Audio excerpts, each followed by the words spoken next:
വർഷങ്ങളായി Kollam Anchal mini civil സ്റ്റേഷനിൽ എത്തുന്നവർക്ക് പരാതി എഴുതി നൽകുന്ന യുവതിയെ വില്ലേജ് ഓഫീസർ തടഞ്ഞതായി പരാതി. സർക്കാർ ഉത്തരവിനെ തുടർന്നാണ് താനിവരെ തടഞ്ഞതെന്ന് വില്ലേജ് ഓഫീസറുടെ വിശദീകരണം.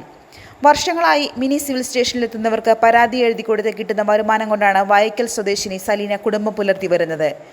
പെയിന്റിംഗ് തൊഴിലാളിയായ ഭർത്താവിന് മഴക്കാലമായതോടെ പണിയില്ലാതായി. ഇതോടെ സലീനയുടെ ഈ വരുമാനം മാത്രമാണ് വീട്ടിലെ ചിലവുകൾ നടത്തി വരുന്നത്. സെക്രട്ടേറിയറ്റ് എന്ന് പറഞ്ഞില്ല, തിരുവനന്തപുരത്ത് നിന്ന് പേപ്പർ വന്നു, ഇരുന്ന് എഴുതാൻ പറ്റത്തില്ല എന്നേ പറഞ്ഞോളൂ. അല്ല ഇന്നലെ തിരുവനന്തപുരത്ത് നിന്നേ പറഞ്ഞോളൂ സാറ്. അല്ലാതെ എന്ത് പേപ്പർ, നമ്മളിപ്പോൾ പേപ്പറൊക്കെ കാണുമെന്ന് പറയാൻ പറ്റത്തില്ലല്ലോ. അതിനൊന്നുള്ള അർഹത യോഗ്യതയൊന്നും നമുക്കില്ല. സാറ് പറഞ്ഞ ഉടനെ ഞാൻ തിരിച്ചൊന്നുമേ മറുപടി പറയാതെ തന്നെ ഞാൻ ഇറങ്ങി പോരുന്നു. എല്ലാം പറക്കി ഇവിടെ വന്നിരുന്നു. ഇന്നത്തേക്ക് ഇവിടെ ഇരുന്ന് എഴുതാം, നാളെ മുതൽ നമുക്ക് ഇവിടെ ഇരുന്ന് എഴുതാൻ പറ്റത്തില്ലല്ലോ. ഇതൊരു സ്ഥാപനമാണ്. ഈ സ്ഥാപനത്തിൻ്റെ മുമ്പിൽ നമ്മളിങ്ങനെ ഇരുന്ന് എഴുതുന്ന ആ സ്ഥാപനത്തിൻ്റെ ഉടമയ്ക്ക് ചിലപ്പോൾ ഇഷ്ടപ്പെട്ടു എന്ന് വരികയില്ല. അപ്പോൾ അതുകൊണ്ട് ഇനി എന്താണ് എനിക്ക് മുന്നോട്ട് എൻ്റെ ജീവിതമാർഗ്ഗം എന്താണെന്ന് എനിക്കൊരു പിടിയുമില്ല. പെയിൻറ്റിങ്ങിൻ്റെ പണിയെന്ന് പറയുമ്പോൾ എന്നുമില്ല. ഞങ്ങൾ 3 പേരും പലവിധ അസുഖങ്ങളാൽ ബുദ്ധിമുട്ട് അനുഭവിക്കുന്നവരാണ്. എൻ്റെ മകന് 2-3 ഓപ്പറേഷൻ തിരുവനന്തപുരത്ത് കഴിഞ്ഞതാണ്. ജനിച്ചപ്പോഴേ ഉള്ള അസുഖമാണ്. 5 വർഷം കൊണ്ട് ട്രീറ്റ്മെൻറ്റ് നടത്തി. 5ാമത്തെ വയസ്സിൽ അവന് ഓപ്പറേഷൻ 2-3 കഴിഞ്ഞു.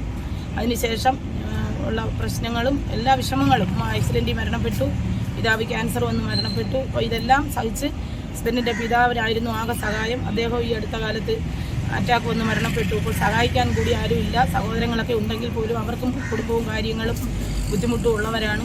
എന്നാലും ഏറെക്കുറെ എല്ലാവരും സഹായിക്കുന്നു, ഇല്ലെന്ന് ഞാൻ പറയുന്നില്ല, എല്ലാവരും ഒക്കെ സഹായിക്കുന്നുണ്ട്. എങ്കിൽ പോലും ഈ ഒരു ജോലി എനിക്ക് നഷ്ടപ്പെട്ടാൽ മുന്നോട്ട് എങ്ങനെയെന്നുള്ള വലിയൊരു ചോദ്യചിഹ്നമാണ് എൻ്റെ മുന്നിലുള്ളത്.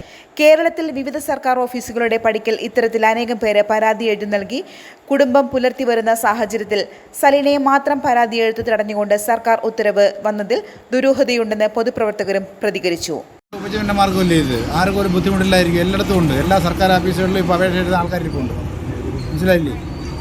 അവർക്കും അത് ഇരിക്കാനോട് ഇടം കൊടുക്കണമെന്ന് നമ്മുടെ എല്ലാം ഒരു ആഗ്രഹം. അത്ര മാത്രമേ നമുക്ക് പറയാനുള്ളൂ. അഞ്ചൽ മിനി സിവിൽ സ്റ്റേഷന്റെ വരാന്തയിലിരുന്നാണ് വർഷങ്ങളായി സലീന പരാതി എഴുതി കൊടുത്തു വന്നത്. ഇത് ഇവിടെ എത്തുന്ന തങ്ങൾക്ക് വലിയ ആശ്വാസമാണെന്നും എത്തുന്നവർ പറയുന്നു.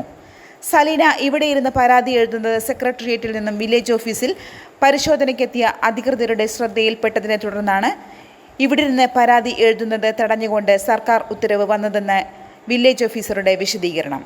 ന്യൂസ് കേരളം, കൊല്ലം. മനോഹരമായൊരു വീടാണോ നിങ്ങളുടെ സ്വപ്നം?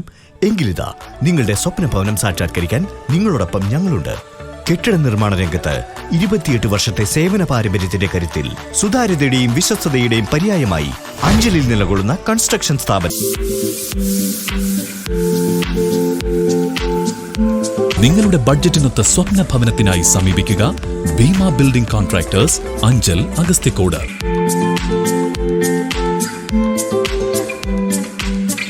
കേരളത്തിലെവിടെയും നിങ്ങളുടെ സ്വപ്ന ഭവനം നിർമ്മിക്കുവാൻ വാസ്തുവിധി പ്രകാരം നിങ്ങളുടെ ഇഷ്ടാനുസരണം 3D പ്ലാനുകൾ തയ്യാറാക്കി ബജറ്റ് ബേസ് പ്ലാനുകളിലും പ്രീമിയം പ്ലാനുകളിലും കൺസ്ട്രക്ഷൻ വർക്കുകൾ, ഇന്റീരിയർ ഡിസൈൻ വർക്കുകൾ, പഴയ വീട് പുതിയതാക്കുന്ന റിനോവേഷൻ വർക്കുകളും ഞങ്ങളുടെ മികച്ച മേൽനോട്ടത്തിലും എല്ലാവിധ ലീഗൽ പേപ്പർ വർക്കുകളും ബാങ്ക് ലോൺ റെഡിയാക്കി നൽകുന്നതിനും നിങ്ങളോടൊപ്പം ഞങ്ങളുണ്ട്. Bhima building contractors, Anchal, Agasthyakode. Contact 94472 44659 89218 37847.